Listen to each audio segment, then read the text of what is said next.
¿Quieres conocer cuáles son las principales diferencias entre la corriente continua y la corriente alterna con ejemplos?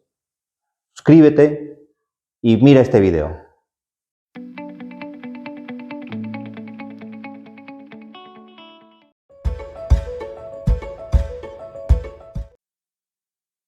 Para entender mejor la diferencia entre la corriente continua y la alterna, hemos dibujado acá un eje de coordenada y abscisa para ver su comportamiento en el tiempo.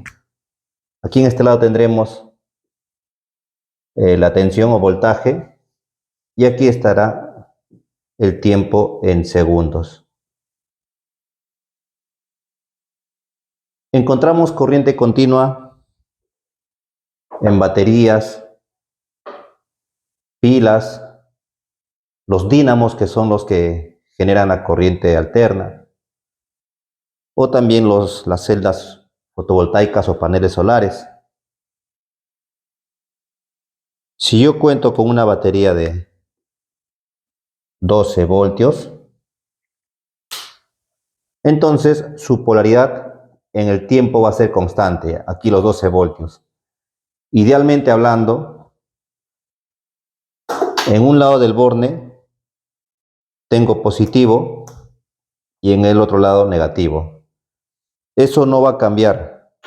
Idealmente hablando, en el tiempo se va a mantener constante. Puede pasar que con el tiempo, como el caso de las pilas, que son los que acumulan voltaje, se desgastan, pero siempre el extremo que va a ser positivo aquí, el extremo positivo siempre va a permanecer en forma positiva y este de acá va a ser siempre negativo. Es decir, en el tiempo, la polaridad y su valor es constante. Para el caso de la corriente alterna, en el tiempo, su polaridad cambia en forma frecuente y permanentemente. Vamos a representarlo mediante esta onda senoidal, en donde en un instante partimos del valor ideal 0 voltios, luego va incrementando su valor. Toda esta área de acá va a ser positivo, es decir, va a tener valores de voltaje que van a ir incrementando en la medida de que la onda se va formando, alcanza un valor pico y luego empieza a descender hasta llegar nuevamente a 0. El pico alcanza en ángulo de 90 grados, en 180 vuelve a retornar nuevamente a 0 y luego empieza a tener valores negativos. Igual, en forma senoidal, tiene un valor pico máximo, empieza a descender, pasa por 0 y nuevamente pasa a ser positivo. Como vemos aquí, tiene la forma de una onda senoidal. A este conjunto de valores positivos y negativos vamos a llamarle ciclo. ¿Cuántas veces cambia de polaridad la corriente alterna en un segundo, por ejemplo? Ese valor constante vamos a llamarle frecuencia, cuya unidad de medida vienen a ser los hercios, que en abreviatura es Hz, o también se le conoce como ciclos por segundo, y dependiendo del país donde se realiza la distribución, esta puede ser de 60 Hz o de 50 Hz. De lo expuesto concluimos que la diferencia fundamental entre la corriente alterna y la continua es que la alterna posee frecuencia, y esa frecuencia es la que indica la cantidad de veces que cambia la polaridad en intervalos de segundos.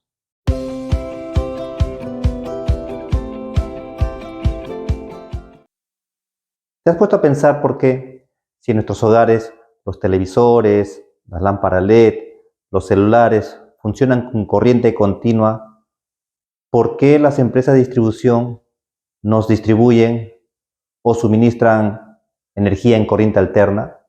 La principal razón por la que se hace distribución en corriente alterna es porque ya está comprobado que es mucho más eficiente, más económico y a su vez es también más funcional. En la corriente continua solamente tenemos dos polaridades, positivo y negativo, y eso no debe cambiar. En cambio, gracias a la corriente alterna, podemos tener circuitos monofásicos, bifásicos y trifásicos, que para un mismo tendido cableado podríamos nosotros sacar hasta 3 circuitos de distribución. Otra desventaja es que si nosotros deseamos elevar el voltaje en corriente continua para poder transportarlo a grandes distancias como se hace en corriente alterna, también sería mucho más complejo y no muy económico que digamos. Tendríamos que hacer conversiones mixtas. En cambio, en la corriente alterna, el voltaje se puede elevar con suma facilidad a través de los transformadores de potencia y esa elevación de voltaje hace de que a grandes distancias se reduzca lo que es la caída de tensión y sea más eficiente el tema del transporte. Miren, a pesar de que en la corriente alterna no podemos almacenarla, lo que sí pasa en la continua, que sí se puede almacenar en baterías, a pesar de eso, es más eficiente trabajar con corriente alterna. Se suele utilizar corriente alterna sobre todo en circuitos de potencias grandes, potencias mayores. En cambio, la corriente continua se emplean para circuitos de baja potencia, muy bajo voltaje o de uso no muy frecuente, como es el caso del control remoto, una linterna. Para el caso de los celulares, también cuentan con una batería que tiene ciertas cantidad de horas de duración. Lo de bueno de la electricidad es que si nosotros contamos con corriente alterna, podemos pasar la corriente continua empleando inversores de corriente. O viceversa, si tenemos corriente continua, podemos pasarlo a alterna con alternadores. Ojo, que no todos los equipos en nuestros hogares usan corriente continua. Aquellos que funcionan con motores, como el caso de la licuadora, la refrigeradora, o equipos resistivos como la plancha, la termoeléctrica, sí trabajan con corriente alterna directamente. Espero que con esta breve explicación haya un poco aclarado las dudas acerca de lo que tenías en cuanto a la diferencia de la corriente continua y alterna y haber aportado con mi granito de arena en este inmenso universo que es llamado la electricidad. Muchísimas gracias y nos vemos en un próximo video.